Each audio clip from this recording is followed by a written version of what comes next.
Bonjour, bien-aimés du Seigneur Jésus-Christ. C'est une joie pour moi d'être là aujourd'hui parmi vous et je prie que l'Esprit de Dieu dirige ce moment et que nous puissions ensemble sortir de ce moment édifiés pour la gloire de Christ et que la parole que nous entendions puisse porter en nous des fruits et que le royaume de Dieu soit sur cette terre et que les âmes prennent conscience que Jésus est le seul chemin qui nous emmène vers le Père et qui nous offre la liberté. J'ai une question à te poser. Pourquoi ce tumulte au-dedans de toi? Pourquoi ce tumulte au-dedans de nous? Nous avons un Père qui nous aime profondément. Il veut que nous ayons conscience de cela au point de marcher dans sa paix. Jésus est justement venu confirmer une fois pour toutes l'amour du Père envers nous. Lorsque Jésus enseignait sur la montagne des Oliviers, il prenait le temps de s'asseoir et de se mettre au niveau de ceux qui devaient recevoir la parole de Dieu. Alors, il répondit à cette question. Dis-nous quand cela arrivera-t-il et quel sera le signe de ton avènement et la fin du monde? Jésus répondit d'abord par une mise en garde. Il dit, prenez garde que personne ne vous séduise, car plusieurs viendront en mon nom. Vous entendrez parler de guerre et de bruit de guerre. Gardez-vous d'être troublés, car il faut que ces choses arrivent. Jésus nous met en garde afin de ne pas se laisser corrompre. Il nous dit également, « Je connais mes brebis et mes brebis me connaissent. Celui qui entre par la porte est le berger des brebis. Le portier lui ouvre la porte. Les brebis entendent sa voix, il l'appelle par leur nom et les brebis qui lui appartiennent et il les conduit dehors. Lorsqu'il a fait sortir toutes ses propres brebis, il marche devant elles et les brebis le suivent parce qu'elles connaissent sa voix. Elles ne suivront point un étranger. Jésus est clair. Il connaît les brebis et les brebis le connaissent. Il les appelle par leur nom et elles le suivent. Pour avoir une relation avec Jésus, au point de le connaître, au point de reconnaître sa voix, bien-aimé, c'est de passer du temps avec lui et de créer une relation avec lui.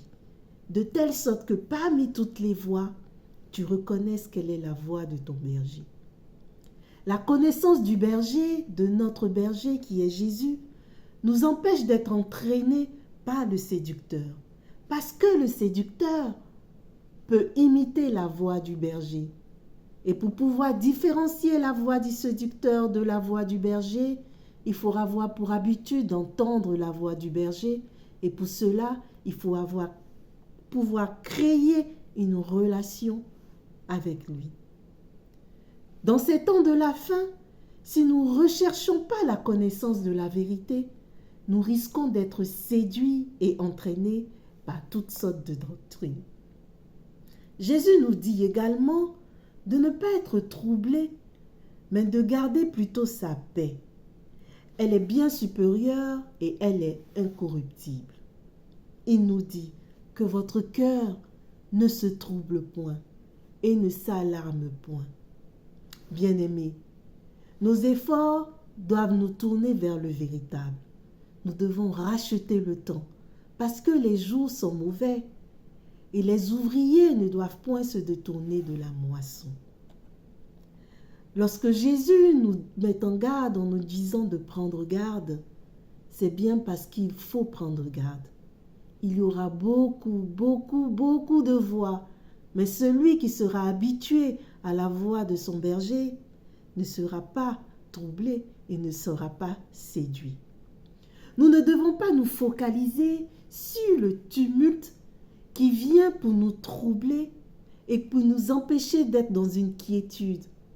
Mais nous devons, une fois pour toutes, marcher dans la paix et demeurer dans le repos que Jésus nous donne. Bien-aimés, il est important de pouvoir discerner le temps dans lequel nous sommes.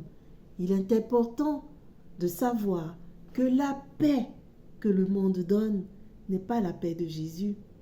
Il y a plusieurs doctrines qui se mettent en route, qui sont déjà en route. Il y a plusieurs doctrines qui prônent le bien-être, mais cela est éphémère. La parole de Dieu, la Bible, est le véritable. C'est dans la vérité, c'est dans la parole de Dieu que vous trouverez votre paix. Une paix que ce monde ne peut point égaler. Une paix qui reste figée et qui ne se base pas sur le tumulte parce qu'elle est ancrée dans la vérité qui est Jésus-Christ. J'ai une prière pour toi, bien-aimé. Jésus, par amour, tu nous as mis en garde afin de ne pas nous détourner, afin que nos pensées et notre regard ne se détournent pas de toi, le véritable. Je prie que les âmes qui ne te connaissent pas reconnaissent en toi le véritable berger et se laissent conduire par toi. J'ai aussi une question, bien-aimé. As-tu dans ton cœur laissé la place à Jésus? Sache qu'il n'est pas trop tard. Si tu n'as pas encore fait, aujourd'hui, c'est le moment. La parole de Dieu nous dit que celui qui entend la voix aujourd'hui peut repousser chemin, se repentir et venir au véritable. Parce que Jésus ne fermera pas le bras à celui qui vient à lui et qui le recherche comme son berger, son sauveur et son Seigneur. Que Dieu te bénisse. À bientôt.